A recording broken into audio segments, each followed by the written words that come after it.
The time is now 6 o'clock, and the Tuesday, August 8th, 2023 Kingsport City Schools Board of Education regular meeting is called to order. Dr. True, you have an honored guest, I understand, here tonight. I do. I have a very special guest from Adams Elementary that I'm going to introduce and ask to come up. Hudson Calhoun is going to join me, and we're going to do the pledge here in a little bit. Hudson, this is really a great opportunity for us to have a chance to meet you, and I'm so glad you're here. Thanks for coming tonight. You're welcome. So you are in first grade at Adams, is that correct? Yes. Okay, so you've been in school now for 2 days. What has been the best part about being in first grade at Adams? Probably like learning all kinds of things. Well, it's only the second day. What kind of things have you learned already? Like math and all kinds of that stuff. What is your favorite thing to do at school? Eat lunch and like go to recess. Lunch and recess. Solid answer. Was today chicken poppers? Is that right? Yeah. Good stuff? Yeah. Good. So when you're not at school, if we saw you outside of school, what do you like to do? Do you play sports or music, or what do you like? I usually just hang out with Mom and Dad in Emerson, sometimes with my like Mom and Dad. Who is Emerson? She's my little baby. Is that the little one out there? Yes. Beautiful. Well, I want to thank you for coming and taking part of your Tuesday evening to say the pledge with us. And we're going to ask everybody if you could please stand. And the flag is right over there. And I'll hold the microphone whenever you're ready. Attention, salute, pledge. I pledge allegiance to the flag of the United States of America and to the republic for which it stands, one nation, under God, indivisible, with liberty and justice for all.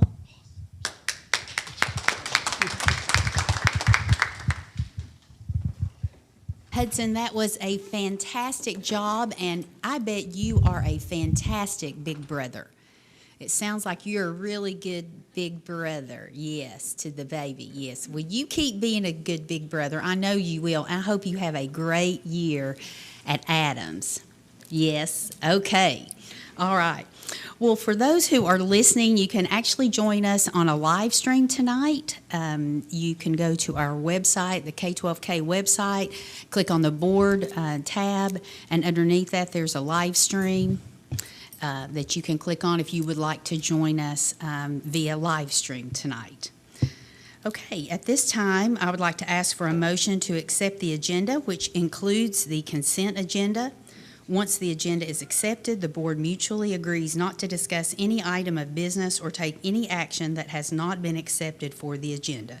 Is there a motion to accept the agenda? Second? Second. All in favor? Aye. Any opposed? Any abstentions? Okay, then we will move on. This is the time when members of the audience are invited to comment on agenda items. It's not the time to speak about personnel issues, as there are more appropriate ways in which these can be addressed. If you're not sure how to do this, please ask one of us after the meeting. In your remarks, you may not refer to students by name without permission from the parent or guardian. If you would like to speak on a topic not included on the agenda, you're asked to submit your request in writing to the superintendent of schools at least 3 business days prior to the scheduled date of the meeting. Now, if you would like to speak about an item included on tonight's agenda, please raise your hand. I request that you state your name and limit your remarks to a maximum of 3 minutes. And seeing none, we will go ahead and move on to our business items.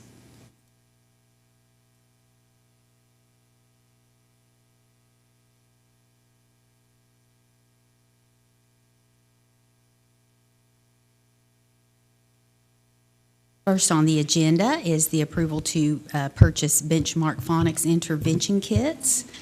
And that is Ms. Emily Helfenstein and Dr. Rhonda Stringham. Good evening, and thank you for having us this evening. So this has been something that's been months in the making, and we are so excited to be able to bring it to you this evening. As you know, we discussed last work session, our intervention process has 3 prongs to it. There's summer learning, there's TN All-Core, the tutoring, and there's also our MTSS, which is our multi-tiered system of support. And the proposal that we have this evening is asking for you to approve for a new to us program for our interventionists to deploy at our schools. So this program is called Benchmark Intervention Phonics. No, it's not. It's called Benchmark Phonics Intervention. And it is something that we had several schools try out, and we bought some kits with some money that we had, and they tried them out, and their interventionists and their teachers were very excited about the results. They talked to their principals about it. The principals met at the budget meeting in January. They approached y'all with a desire to have this particular product, but they needed it for the whole span, because there are a lot of different pieces to teaching children how to read and how to decode and all of those things, which is why I have Miss Emily Helfenstein with me in case you have questions about that. And so these kits will provide all of that, and it's for all 8 of our elementary schools, all grade levels, and all the levels of the intervention that are needed. And the cost for that is $69,410.25. That is under the quote that we had earlier in the year. This reflects a 10% savings because we use the TIPS contract at Mr. Fry's recommendation. And so we present it to you this evening and ask if you have any questions. We'd be happy to talk about that. I got a couple of questions. First question, I should know this, but I don't. Do we teach with phonics all through school still, or do we stopped at one time, or maybe? We do. Sometimes in education there are shifts, but we have a very solid base with our Okay. literacy block, and they have phonics, and we have great resources that they use to do that. Great. I'll just go ahead and keep going if that's okay. You mentioned something about, we talked about this before? We talked about this program coming to us before? Or was that before? It may be before my time. It was in the budget hearings in January. So no content in January, so I wouldn't have been here. Okay, so apologies on that. That's quite all right. My big question around this is how is it that we're approving this 2 days after school started? And the reason I ask the question is, when I was on before, a couple times this kind of thing happened. I think you and I had major questions. I think it was when we were considering doing the online program, as school was opening back up, and we had to make a decision within like 24 hours. And I just don't think that's any way for us to govern and approve things and being good stewards, but mostly being good stewards of what's coming before our children academically. Normally I wouldn't dig into this at all. I would take your word for it and think, well, and I've told you before, I think I always default to the professionals that are, in the trenches. But I'm extremely is not the word. I'm very concerned about, it really got my attention, the 3rd grade retention data. And so normally, again, I wouldn't dig into a program like this and be concerned about it, but I started thinking about this, and I was an English teacher when I first got out of school, so I was naturally curious professionally. And I couldn't see much about it because I guess you had to buy it to really see the contents from a layperson's perspective. But I could see a lot about the company, and I could see a lot about the author. And it was very inconsistent. I don't know how to say this the right way exactly, but it was very inconsistent with the values I think this community shares as far as their engineering of a child's thoughts and the learning processes with some of the other books and some of their other curriculum that I was able to see. So was that looked at? Was that thought about? And if so, is it something we routinely look at? I assume we always dig hard on curriculum. But most things we're not asked to approve after school's already started. So I have concerns about it, and I don't see, if I vote no, it's because I just don't know what I'm voting for. I will address some of that. Ms. Helfenstein will need to address the details. Address the content, yeah. But these are resources that we have had in place. Prior to this year, we are ordering more. We were so pleased with the results that we had last year that we want more kits per grade level. And so this is supplementing what we already have, not first-time purchases. So these are already at use in our elementary schools. I got you. And even if I had seen, I can't find the verbiage because I don't have my glasses with me, but the verbiage was like, thanks. I'm trying to zoom it up here. But the verbiage in here was like something very vague, like we've seen results like we've never seen before. From my perspective, that's not good enough when things are really needing to be examined closely, because I think we need to really look hard at basics again, because we're not getting the term I like to use really is a culture of excellence. I've worried about us losing a culture of excellence in this system for a few years now. And that's why I'm digging more than I normally would, because that's my job as a member of the governing body. Absolutely. So this isn't a first round on this. This will be the third year that we have used it in Kingsport. Had other things in place, and we've had students that their core instruction, we feel really confident with their resources, and they've done a great job. But in the last few years, we have had students that have struggled, and when they struggled, we want to provide the best resource that we can for them. The author of this curriculum is a researcher on phonics for over 25 years and is like the leading person in the field. But more than that, having used these, we can then tell that they are going to be effective, rather than just say, oh, this looks good, let's go with the marketing on it. We've tried it in a couple of our schools, then that was successful. We added a few more kits, and now what we're finding is this is a very helpful tool to teachers. Some ways that it's been helpful is there are lots of interactive pieces. It's multimodal. Kids aren't just talking about the product or just looking at basic text, but there's a part that's read aloud. There's a part that builds vocabulary. They're manipulating letters and words, and so they're really getting at what they may have needed more time for, especially in the last few years with absences and sickness. The thing that's also really nice is there's a place in the whole kit is made up of lots of these little folders, but in every teacher's guide, they teach 5 lessons and they do a check-in. And so then there's a page where they'll stop and they'll assess and see, is this what we need for this child?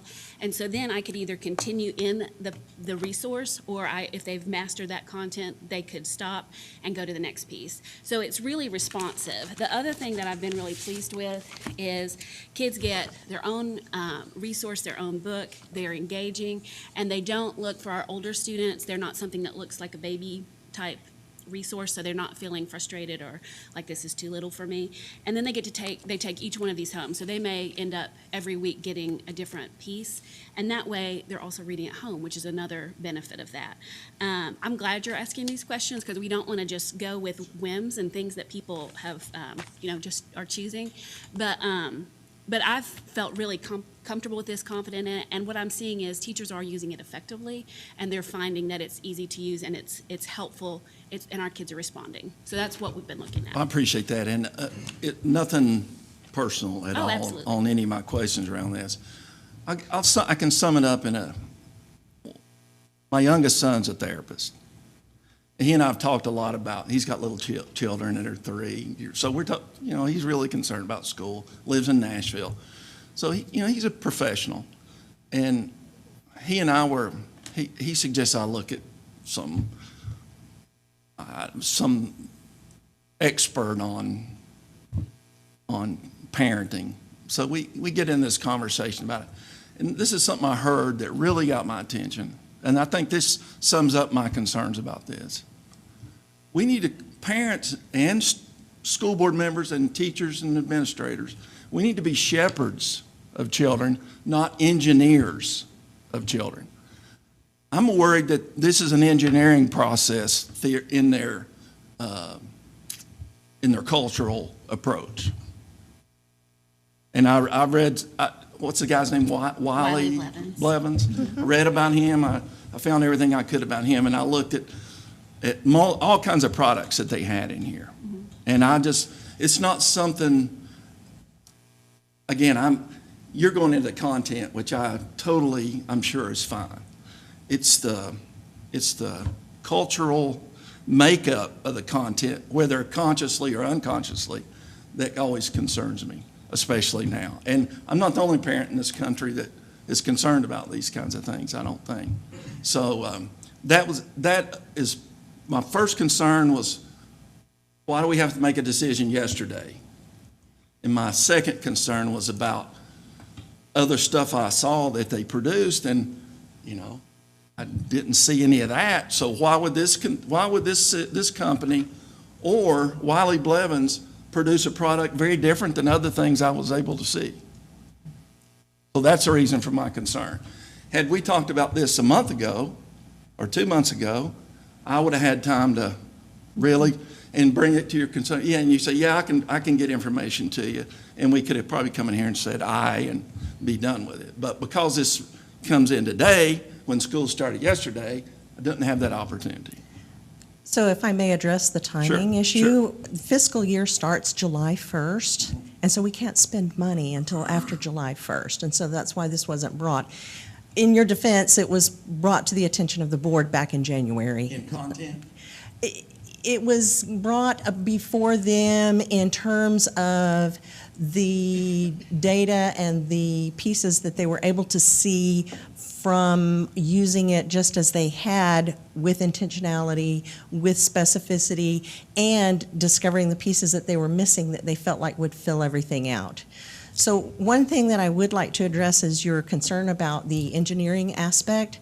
The thing that I think people forget is that children learning to read, first of all, they don't all learn to read the same way. But another thing is it's called decoding for a reason. For years and years, the ability to read was kept from people. I mean, if you think about the Renaissance and the invention of the printing press and all of those kind of things, and being able to learn to read. For a long, long time, only the elite were allowed to learn to read in Europe before the Great Expansion. And so decoding is a skill. It's something you have to intentionally... Can you define decoding for me? Decoding is being able to recognize symbols and ascribe meaning to them. You have to first of all be able to ascribe sounds to them and relate it to the verbal language that kids pick up naturally. And some kids do pick up reading naturally, but many do not. And so you have to teach them how to decode what the symbols on the paper mean, the difference between the word Claude and cold.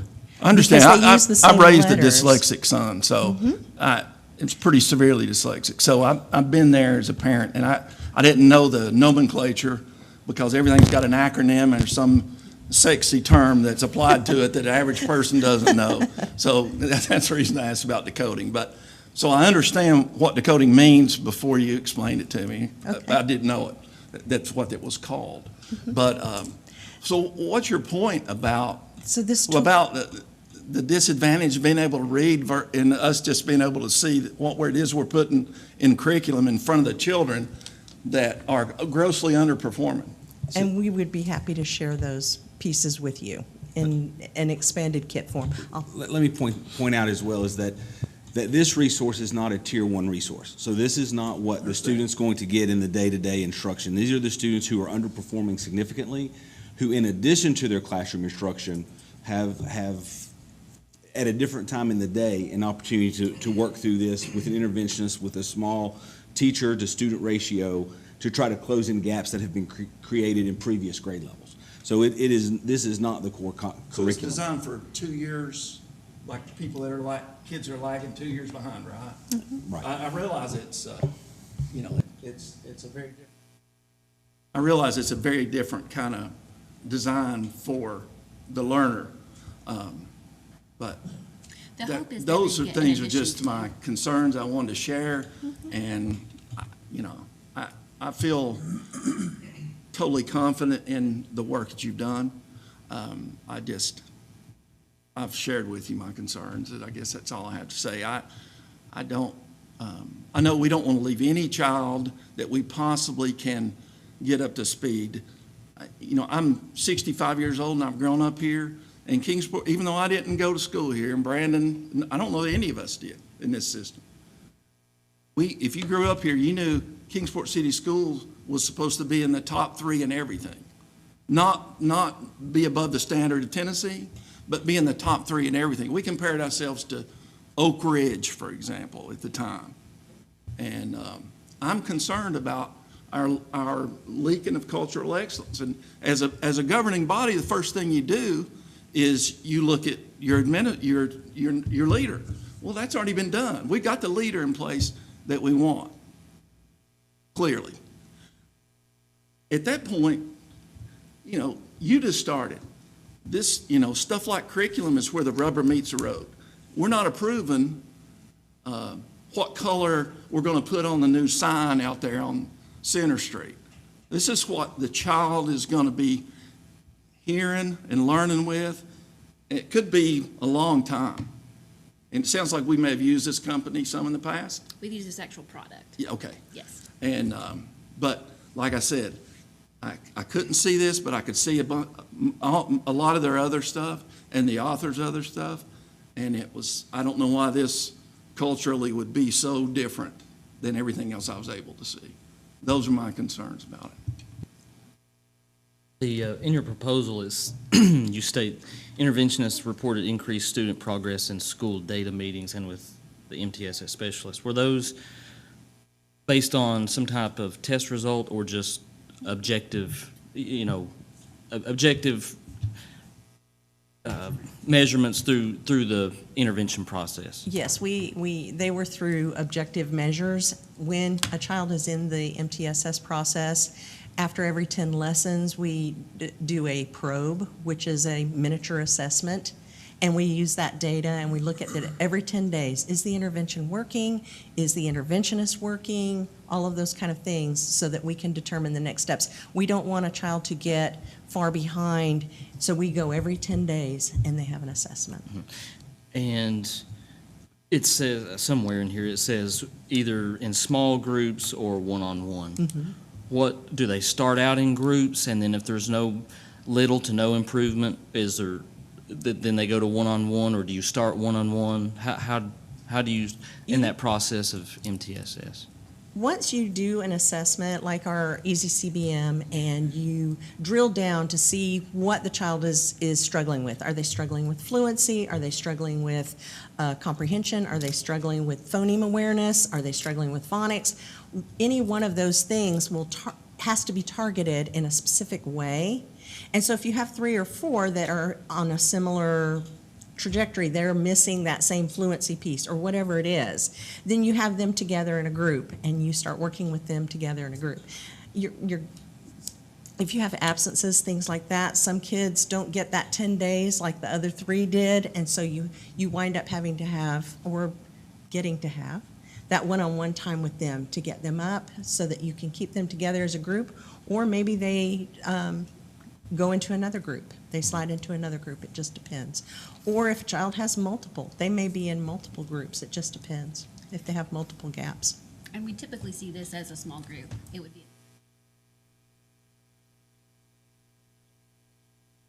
just because we see children with the same needs being in that. And with the assessment piece, what's nice is with Easy CDM, that's going to be a nationally normed assessment, so we can compare against that, and that's part of our process. But then with this actual product, then we're also assessing to see, are we going on to the next piece? So what I like about that is we have the norms nationally that kind of guide us, but then this is going to help us directly say, this is the next lesson, we're seeing. And I know this is centered around reading. Just a off question. Is this what we do for math as well? I mean, we do the same type of process? We do the same type Intervention. of yes, we do Different intervention. product. Different product, same Similar process. process and goal. I have one question just about, again, if this was included in, and I sat through all the budget meetings and everything, and I don't specifically remember this being singled out, but, there was a lot of information that day, 8 or 9 hours worth. So is this, this request in addition to what was requested in the budget, the original budget process? Okay. So these are additional kids, et cetera, okay, all right. I have a couple questions. One, how many kits specifically is this?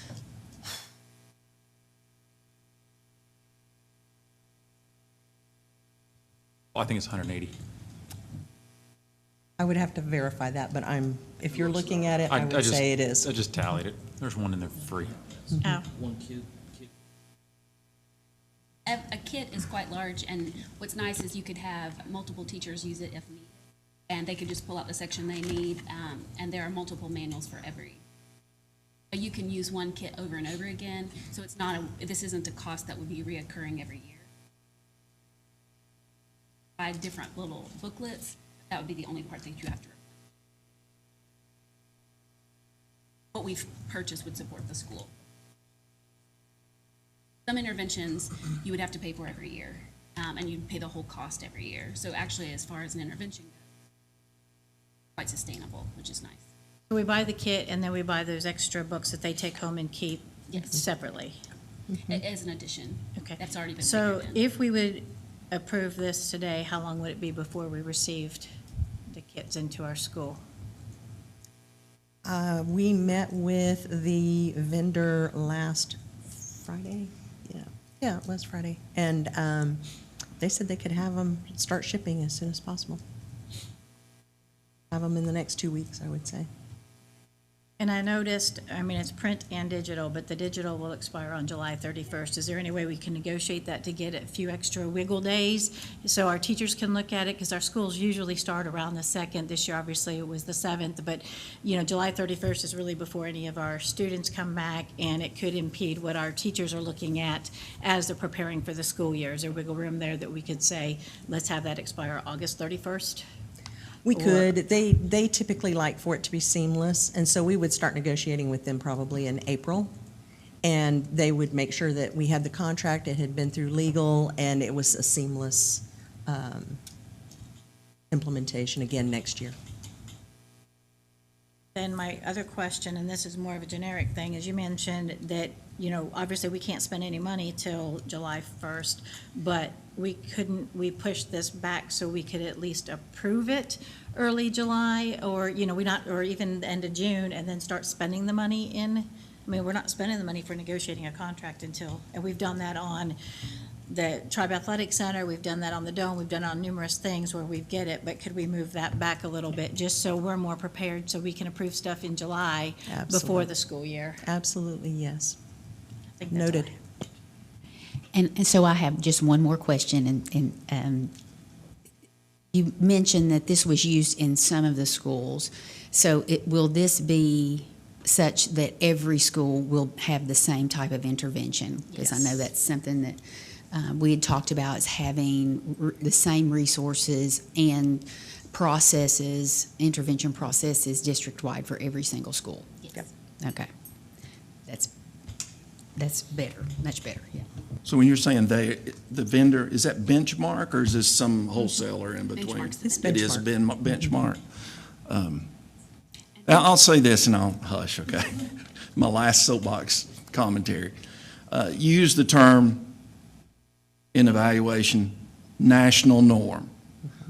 I've said a million times, I've said a lot of, my poor wife has had to hear it way too many times. When we establish our benchmark, ironically enough, as the national norm or as a state of Tennessee norm, we've already lost that focus of cultural excellence that we ask the citizens of Kingsport ask for. That's why they live in the city and not where they don't have to pay city tax. We all. So, there's a reason for that. And I'm concerned about it. And it's a colorless, tasteless, odorless, negative process that can happen if you're not keeping your fingers on the pulse of it all the time. You just look up one day and all the surrounding counties are outperforming you. And you look and you say, well, what happened? It's a lot easier to it's a lot easier to redirect the ship than it is turn it all the way around, a system like this. So that's all the meaning, that's all the reason for my concerns. Timing is a big part of it, but again, I know you've done your due diligence on content. It's my job and our job to do due diligence on the bigger influence of it, the cultural influences of it. So, that's what I have to say about it. Thank you for listening to it. And let me add that national norming, first, let me say, I appreciate that you want to hold that standard high. I absolutely applaud that. I've been around for a long time and am always very proud to say I'm from Kingsport. I'd like for our data to represent that pride every day at every grade level in every subject. So I applaud that. And so this is a tool that will allow us to say, this is where this student is succeeding or not succeeding compared to that benchmark. Not necessarily that is the level that we're aspiring to. That, I promise you, that is not the case. And I would love to arrange for any of you to attend one of our data conferences. I can assure you you'll be impressed with what that learning-centered process looks like, or to actually do walkthroughs through the intervention process as well. That would truly, if you want to reach out to me after the meeting individually, I'll set something up and we'll gladly go through that process, because I think we have to be good stewards of our resources, and as a representative of our community, it would be good, I think, for you to see those things if in fact you desire to do so. Absolutely. Sorry. Just as a question, do we teach whole word reading, or do we teach all phonic reading as it pertains to curriculum when we Not teach whole word reading. We have really taken time to both train our teachers and really focus in on the research behind reading, so that we work with both comprehension and phonics. There are some programs that are so heavy phonics that kids really don't have an opportunity to read. And so we find that there is a way to do that so that kids hear books that are complex, they have good interactive phonics instruction, and then they apply that in a text. And so that's one thing that we are just so thankful for, is that our kids are practicing the skills and then applying them.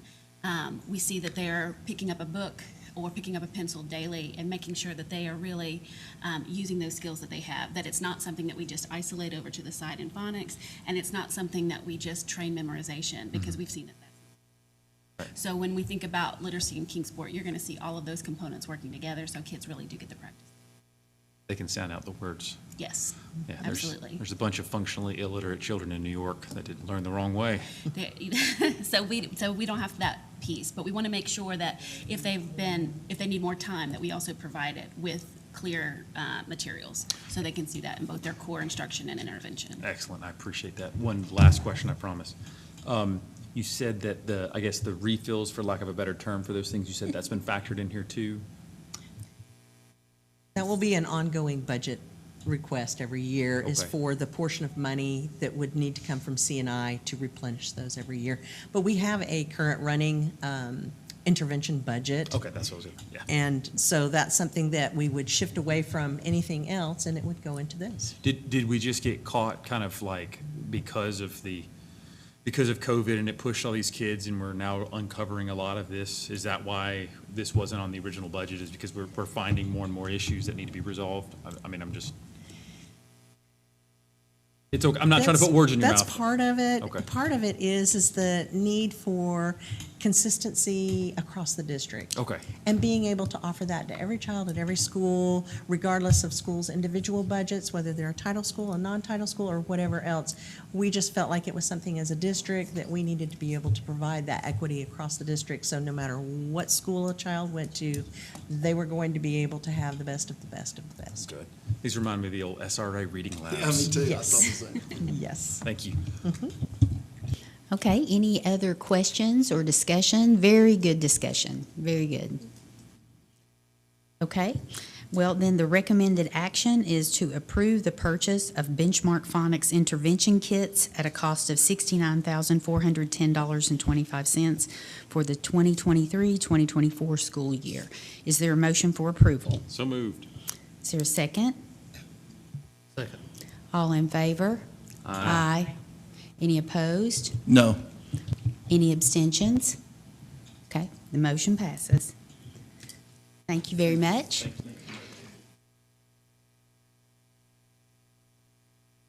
And we will move on to Mr. David Fry.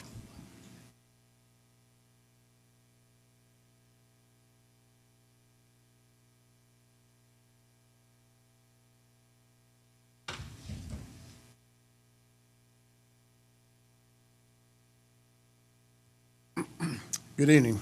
I have a couple of items for your consideration this evening.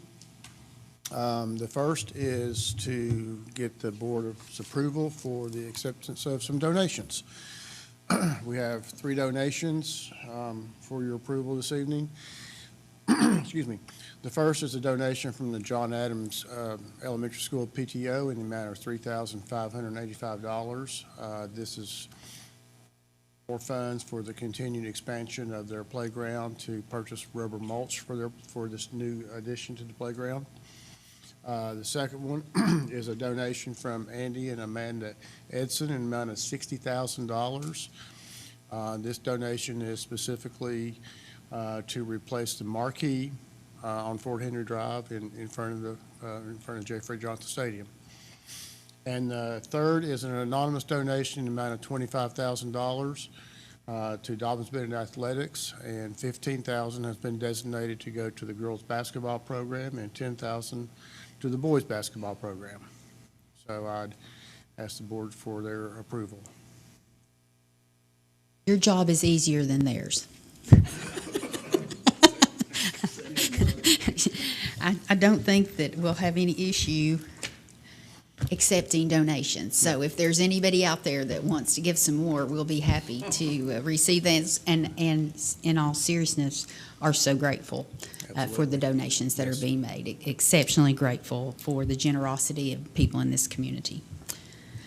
Are there any questions regarding acceptance of the donations? I just wanted to echo the same thing. I'm so grateful that the generous people of Kingsport recognize these needs and are willing to pony up and do these things, even anonymously. And whether it was or wasn't anonymous, I appreciate everyone that has donated to the educational system. Okay, so the recommended action then is to approve the acceptance of these donations as outlined by Mr. David Fry. Is there a motion for approval? Approve. Second? Second. All in favor? Aye. Any opposed? Any abstentions? Okay, that motion passes, so we'll move on to the next item. The next item I have for you is to actually pass a budget amendment that appropriates these donations. I will point out that there are 2 items on this budget amendment for appropriations. And the reason that there's not 3, as there was 3 donations, that the donation that was going into Dobyns-Bennett activities into the basketball program, that donation has been made directly to Dobyns-Bennett and will be going into their accounts at Dobyns-Bennett and will not be going into our general purpose budget. So that's why there's only 2 items on here. So the first one is to appropriate funds into our general purpose budget in the amount of $60,000 for the donation for the replacement of the marquee. We'd be amending our estimated revenue for other local revenue and our non-instructional equipment for Dobyns-Bennett High School in the amount of $60,000.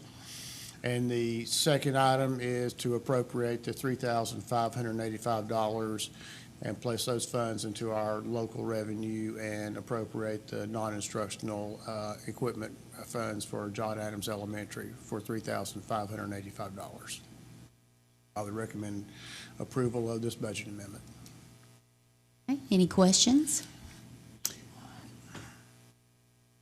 Okay, Then the recommended action is to approve budget amendment number 2 as outlined by Mr. Fry.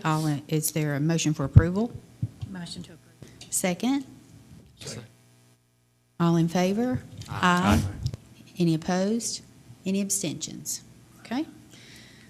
We're rolling, Mr. Fry. And the third item I have for the board is to approve the purchase of the marquee, that being funded by the donation. Since this is over $50,000, it does require Board of Education and Board of Mayor and Alderman approval to purchase a piece of equipment over $50,000. We will use the Sourcewell Cooperative Purchasing Agreement, a national cooperative with Daktronics. It'd be a Daktronics marquee board that will go out in front of the high school. The total cost on that is $57,709, and I would recommend that the board approve this donation, or purchase, sorry. Do you have an estimated time of installation on that? It will be soon. I don't think that there's a long lead time on this piece of equipment. I think that once we get the approval, once this goes on to the Board of Mayor and Alderman, there's also another item is that there's an exception to a variance for the marquee. A code variance because of the size of it. Oh, okay. I see. Is it bigger than the one that's out there now? Yes. Like, by how much? I think the specifications, I think the ordinance requires 50 square feet, and it's maybe 59 thereabouts. So it's not significantly, but we have a variance hearing tomorrow. The city has a called meeting scheduled tomorrow to go over that. Okay. it is 6.5 feet high by 11 feet wide. Good size. Yes. Hey, just as a, I'm sorry, did you have anything else before we ask questions, Melissa? Okay. Just as a question, I understand we have an agreement here to purchase things like this. I just noticed that some of the stuff that comes across, we bid, some stuff we don't. Is there a litmus test as when we do and don't bid? Well, we first of all, not everything is on a cooperative agreement. There are some things that we are required to bid that there is no cooperative agreement on that. That was the first time we talked about bidding this out, and then we looked at our cooperative agreements that we are members of, Mm-hmm. and this item with Daktronics is on a cooperative agreement. Now, not every item that you're fully aware of is the best price necessarily through a cooperative agreement.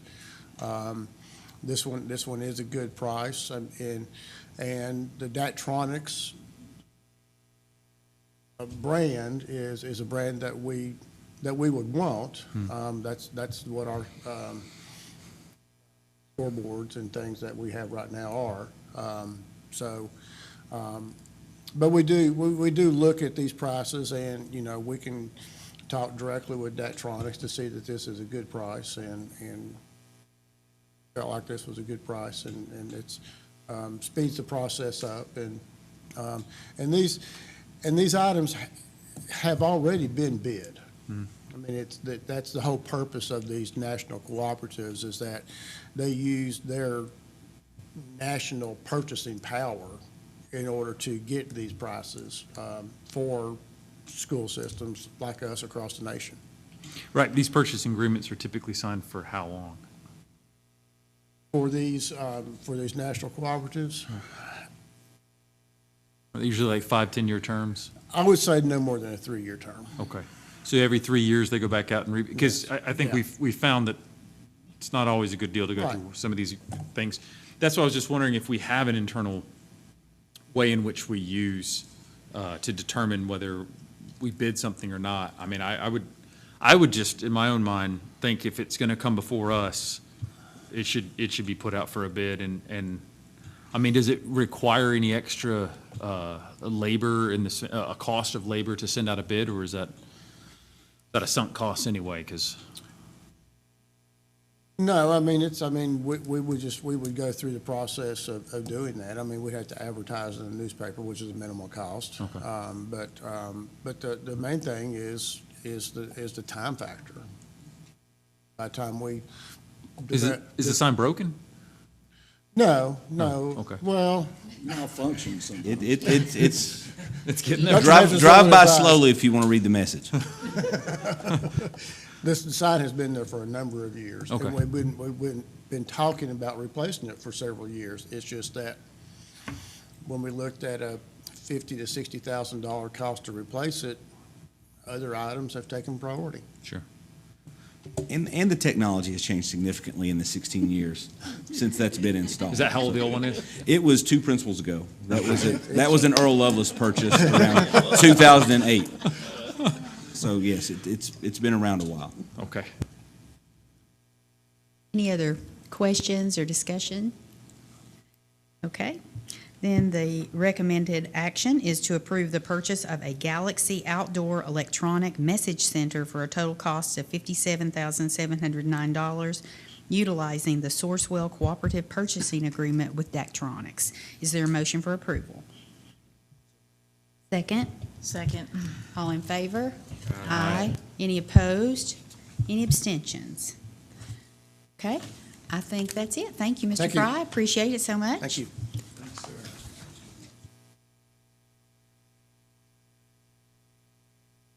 Now we have Dr. True.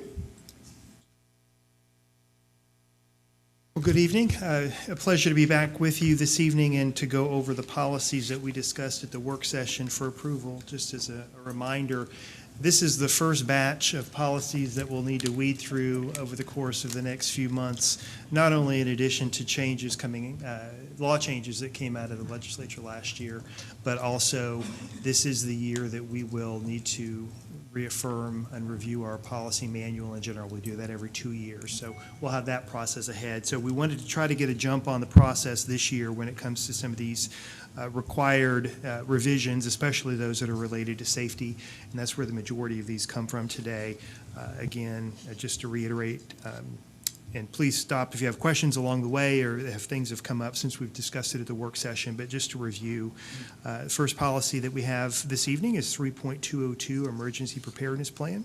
That requires, in the law, several drills that were not necessarily in the law previously, and so we use this as an opportunity to not only clean up our current policy, but also to list all of the drills that are required by law. You see those there on lines 25 through 27. One interesting note that we do have a little bit more restrictive internally. We have a little more restrictive process when it comes to at the beginning of the school year than the law even requires. So that's something we take seriously. We've included those in there, as well as the requirement on page 2. Again, state law requires that we have a remote learning drill yearly. We've taken this opportunity to go ahead and put that in the policy as well, so that way it's clearly articulated. 3.204, we are now again required by law to have a policy on threat assessment team. This is something that occurs at this, not only at the district level, but also the school level.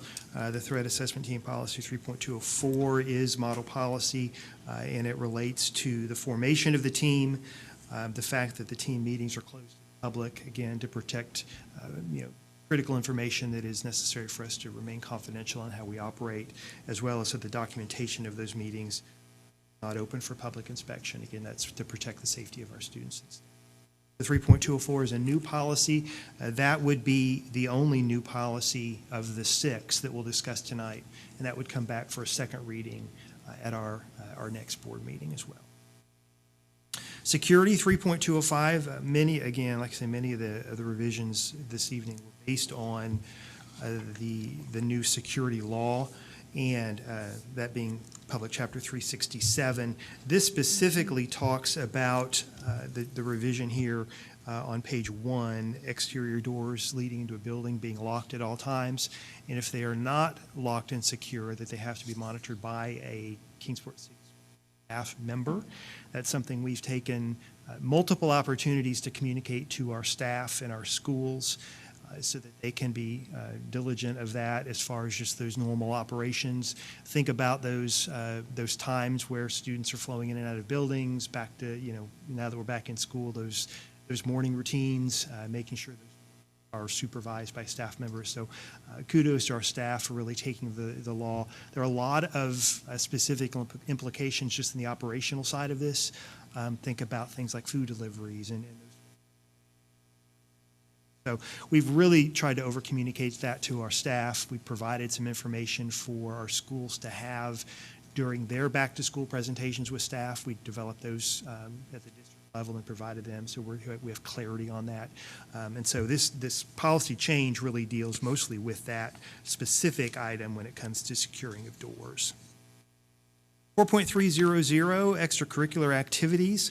That, again, is a change in law, basically that requires an opt-in for a minor student before they are able to join or participate in the activity of a club. And so that is, again, written on lines 5 through 8, specific wording coming straight from the public chapter that does require.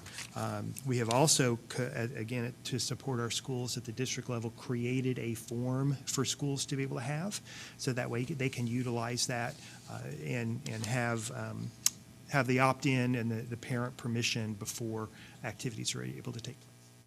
And I'm sure it was discussed at the work meeting, and I apologize, I had to miss that one unexpectedly. But does that permission slip have to be in place? Let's say I wanted to invite you to the robotics meeting because you want to see what it's like. Does that have to be in place before you come to check it out? Yes, it does.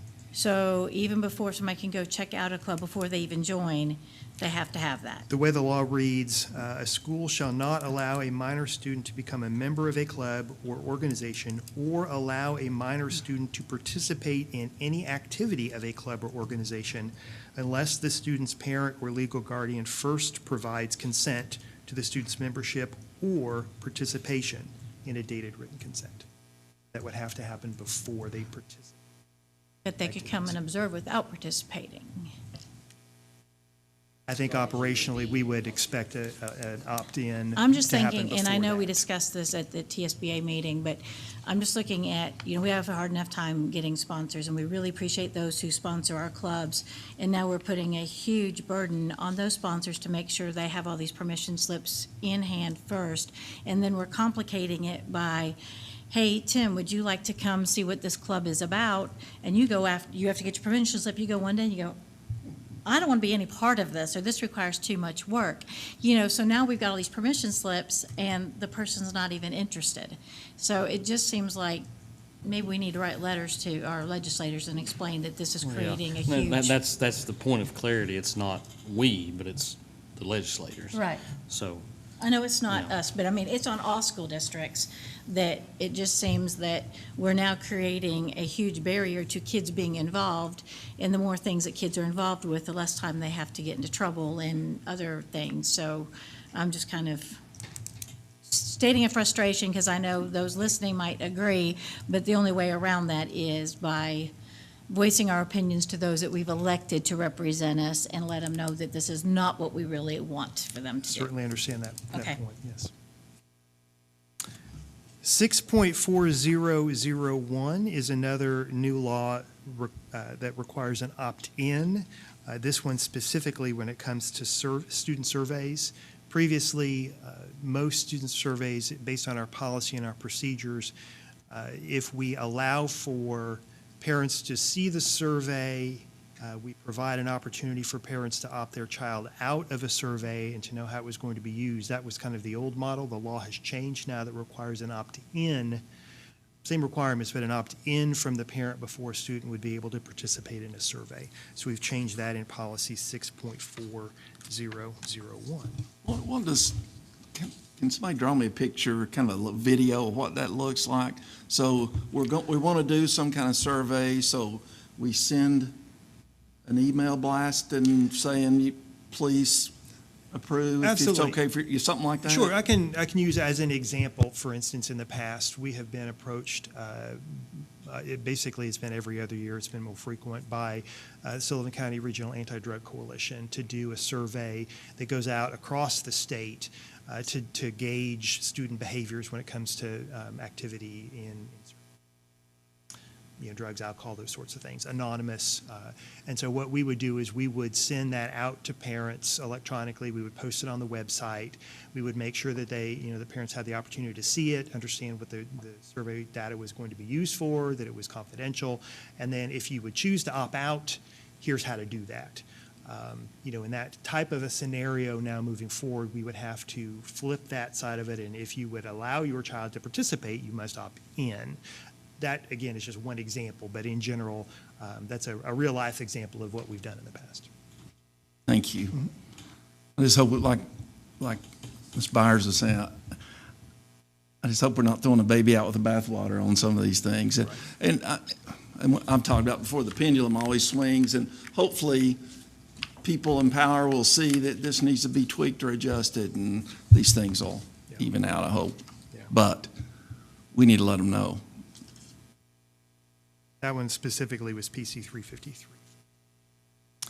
And the last, 6.402 on physical examinations and immunizations. Again, PC 353, that there are certain screening tests.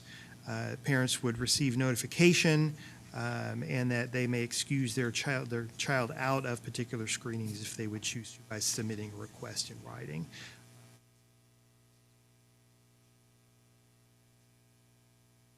So those are the 6 policies that we have for you this evening. Again, 5 are revised and would be passed based on our process on one reading.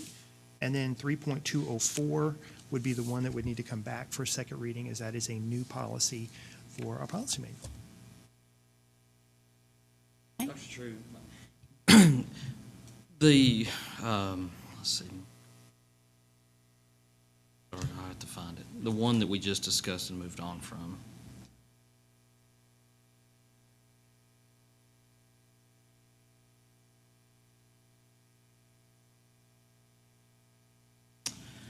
Was when we were at TSBA, that new state law, and I know I asked you about this and you communicated with me what you received back from TSBA regarding this policy.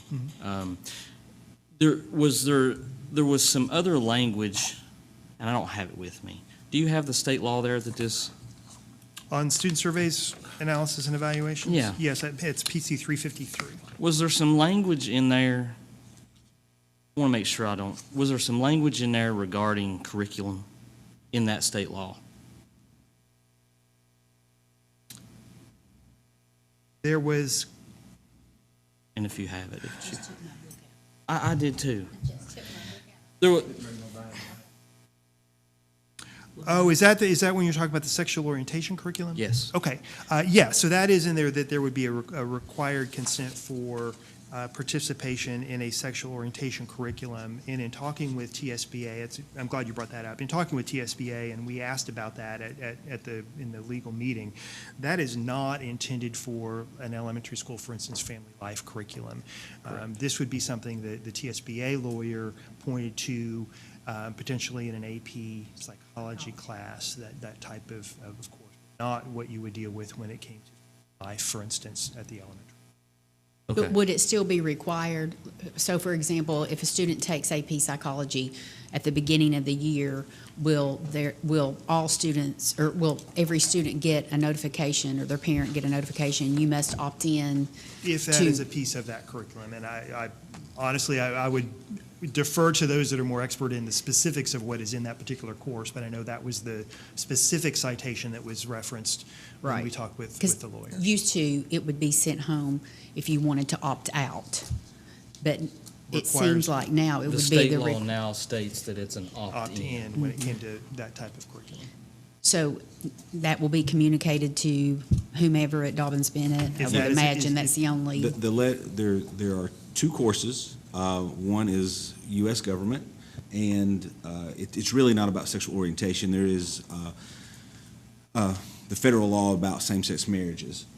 That is required standard in Tennessee to be taught, and so that is communicated to parents on the front end. And then in the AP Psychology course, we have no liberty to modify that curriculum and we agree to that with the College Board. So that letter should have gone home to parents today. I worked with the teacher in editing that letter this week. So it has probably gone home for 2 previous years, and we had to make some adjustments to it this year. Good deal. Okay. Thank you. The only reason I ask is, when we, just that part was missing from what I remembered, but from what you said, because that it was specifically intended for that, that's why it's not included here. Correct, yeah. Okay, thank you very much. Appreciate it. But those are the only 2 courses in which there is content that would require that opt-in? Those are the only 2 courses where that specific content is part of the standards. So is the state history, or excuse me, the U.S. history, is that an opt-in? U.S. history or Or what- government? Government, I'm sorry. Government. Yeah. No, because that's part of the curriculum. Okay, so that's not an opt-in, but the AP psychology. AP Psychology. And it's only AP psychology, it's not intro to psychology, it's not regular, okay. No, because we have control over, we can modify the general psychology curriculum. Right. And so that is not part of the general psychology, but the AP Psychology, we have no liberty to do that. Yeah, correct. That curriculum is owned by the College Board, not Okay. Kingsport City Schools. Could you make a copy of that available to the board? The communication that went home? No, the actual curriculum itself. Oh, absolutely. Thank Yeah. you. I can send you a web link that you can work all the way through it. Thank you, I would love to see that. Thank you. Okay, any other questions for Dr. True? Okay, hearing none, then the recommended action is to approve these policies on first reading, realizing that policy 3.204 will come back to us for a second reading. Is there a motion for approval? So moved. And I'll take the other one as a second. There you So go. all in favor? Aye. Aye. Any opposed? Any abstentions? Okay, thank you, Dr. True.